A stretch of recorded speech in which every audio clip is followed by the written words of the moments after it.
presentasi kemarin dari teman-teman, dibuka bukunya halaman 54.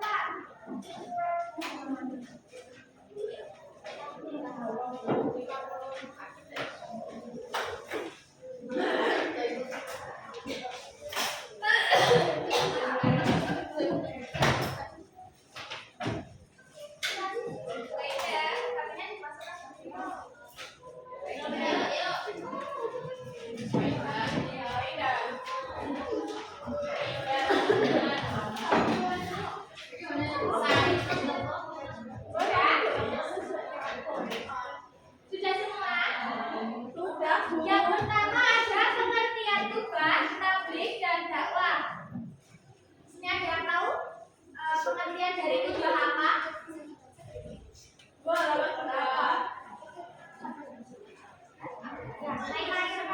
Bermakna memberi nasihat dalam kegiatan ibadah seperti sholat, doa, idul fitri, adha, istisqa, kusuf, wukuf dan nikah. Menurut istilah berarti kegiatan ceramah kepada sejumlah orang Islam dengan cara dan menjalin kebaikan langsung dengan keabsahan atau kesunahan ibadah. Ya, terima kasih. Khutbah, saya jelaskan ya. Khutbah berasal dari bahasa yang kata bah yang tubuh. Khutbah yang artinya memberi nasihat dalam kegiatan ibadah. Kemudian secara istilah, khutbah berarti kegiatan ceramah kepada sejumlah orang Islam secara ilmu tertentu. Kemudian tabligh, ada yang membaca tabligh? Ya. Pengertian tabligh? Tabligh adalah kegiatan menyampaikan pesan Allah.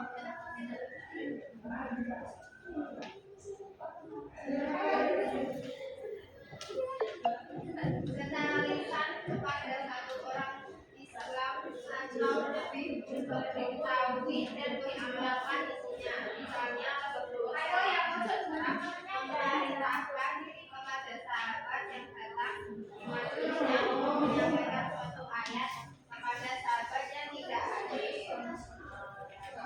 Ya, saya jelaskan. Tabligh berasal dari bahasa balagha yuballighu tabligh yang artinya menyampaikan. Kemudian menurut istilah, tabligh adalah kegiatan menyampaikan pesan Allah secara lisan kepada satu orang Islam. Namanya dimasukkan dulu ya. Oke. Kemudian saya ulangi. Tabligh secara istilah adalah kegiatan menyampaikan pesan Allah kepada satu orang Islam atau lebih untuk diketahui dan diamalkannya. Kemudian dakwah. Mau baca ya. Mau baca dakwah. Dakwah adalah kegiatan mengajak orang lain, seseorang atau lebih ke jalan Allah SWT secara lisan atau perbuatan. Di sini dikenal adanya dakwah bil lisan dan dakwah bil lahar. Kegiatan dakwah bukan hanya ceramah, tetapi juga aksi sosial yang nyata. Misalnya santunan Allah yang anak yatim, sumbangan untuk membangun fasilitas umum dan lain sebagainya. Kemudian dakwah berasal dari kata da'ayatu dakwah yang artinya memanggil, menyeru, Alhamdulillah. mengajak pada suatu hal. Menurut istilah, dakwah adalah kegiatan mengajak orang lain atau seseorang atau lebih ke jalan Allah yang benar. Dakwah ini dibagi menjadi dua, yakni ada dakwah bilisan dan ada dakwah bilisan. Ada yang tahu nggak apa itu dakwah bilisan? Dakwah bilisan itu dakwah yang dilakukan dengan berkata-kata seperti ceramah, tabligh akbar dan lain sebagainya. Kemudian ada dakwah bilihal. Ada yang tahu nggak dakwah bilihal itu apa? Nggak tahu. Dakwah bilihal itu dakwah yang dilakukan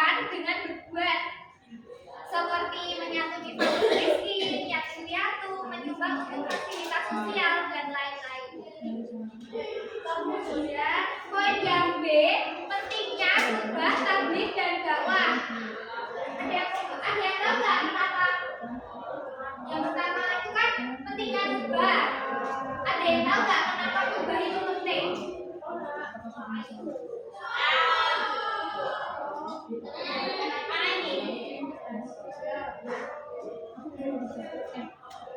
Apa yang Mbak Indra?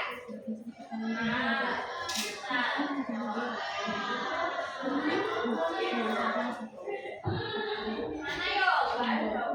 Nggak tahu ya, saya jelaskan ya. Sebagaimana yang sudah dijelaskan di atas, bahwa khutbah adalah termasuk aktivitas ibadah.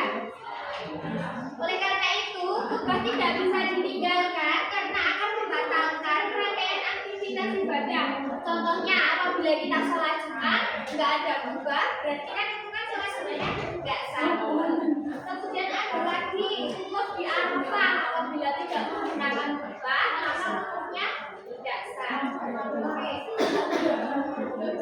Kemudian di sini juga ada hal-hal yang harusnya dimiliki oleh khotib. Ada yang mau dibacakan? Mbak Naila mungkin hal-hal Hal-hal yang seharusnya dimiliki oleh seorang khatib. Satu, seorang khatib harus memahami akidah yang sahih atau benar. Kedua, dia tidak susah dan menyesatkan orang lain. Kedua, seorang khatib harus memahami mukmin sehingga mampu membimbing manusia dengan cahaya syariat menuju jalan yang lurus. Tiga, seorang khatib harus memperhatikan keadaan masyarakat. Kemudian mengingatkan mereka dari penyimpangan dan mendorong kepada ketaatan. Empat, seorang khatib sepantasnya juga seorang yang soleh, mengamalkan ilmunya, tidak melanggar larangan sehingga akan memberikan pengaruh kebaikan kepada para pendengar. ya, jadi hal-hal yang wajib dimiliki oleh seorang khotib itu ada 4. Yang pertama, seorang khotib harus memahami akidah yang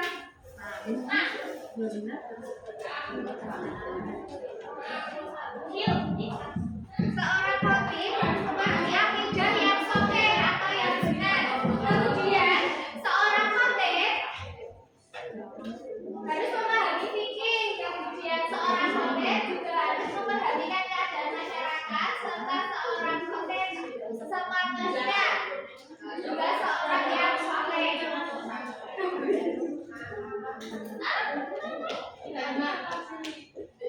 Kemudian pentingnya tabligh. Ada yang tahu pentingnya tabligh? Tabligh. Bapak, aku mau tanya nih. Fikih itu apa?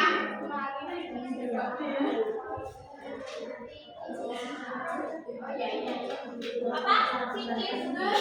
Tabligh, ayo ada yang mau baca?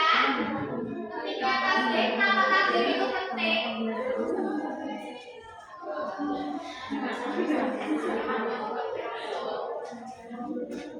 Ya, karena termasuk sifat wajib Rasul.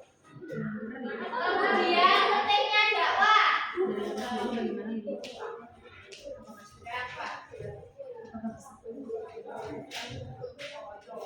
Kenapa dakwah itu penting?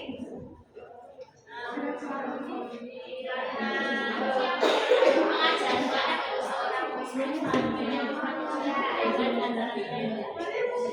Ya masih, karena dakwah merupakan salah satu kewajiban umat Islam.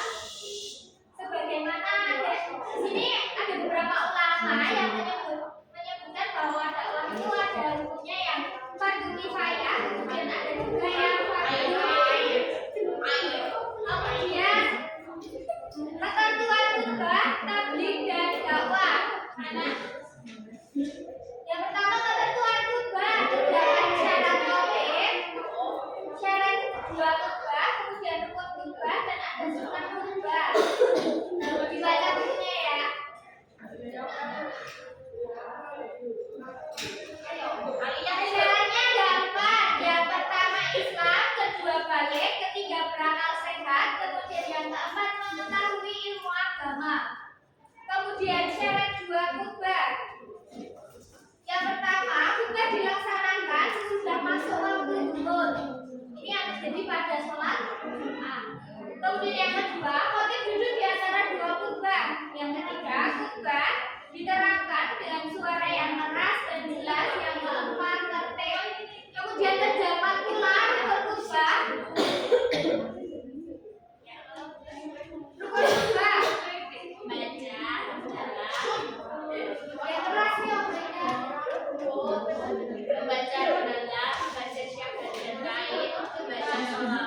Bacaan Al-Quran pada salah satu khutbah berdoa pada khutbah kedua. Ya, kemudian sunnah khutbah. Di sini ada 6. Yang pertama khotib berdiri ketika khutbah, kemudian 2 mengawali khutbah dengan memberi salam, yang ketiga khutbah hendaknya jelas dan mudah dipahami, tidak terlalu panjang, yang keempat khotib menghadap jamaah ketika khutbah, yang kelima menertibkan rukun khutbah, serta yang terakhir membaca surat Al-Ikhlas ketika duduk di antara dua khutbah. Kemudian nomor 2 ketentuan topik. Mbak Lili, ketentuannya ada apa aja? Ketentuan topik ada apa aja?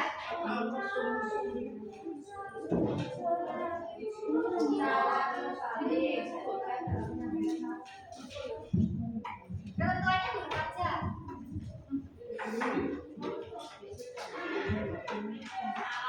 Ada syarat dan ada pula etika dalam menyampaikan tabligh. Syaratnya apa aja?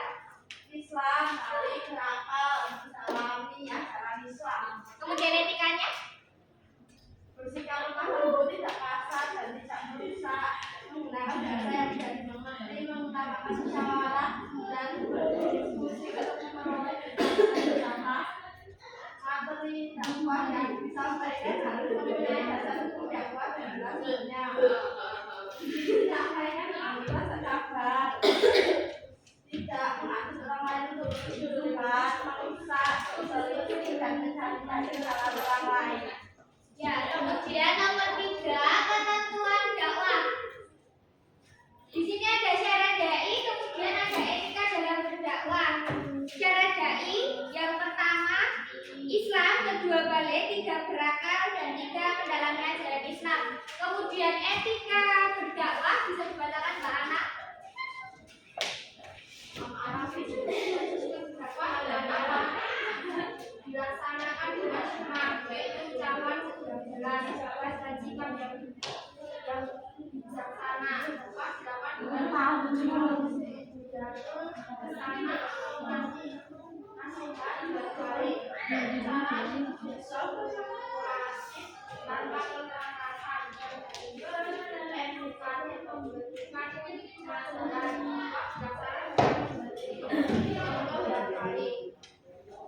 suatu hasanah dapat bukan dengan tindak galak, yaitu diskusi atau tukar pikiran dan cara dinamis dan tentang menghargai pendapat. Ya, itu ya tadi sedikit review dari saya tentang khutbah, dakwah, dan tabligh. Untuk kegiatan selanjutnya, tugas ya. Pengelompok silakan kalian berderet aja. 1, 2, 3, 4 ya. Enggak apa-apa. Silakan kalian cari contoh ceramah dengan tema tentang menyeru kepada kebaikan. Maksudnya seperti contohnya ya, saya jelaskan. Itu ada ada.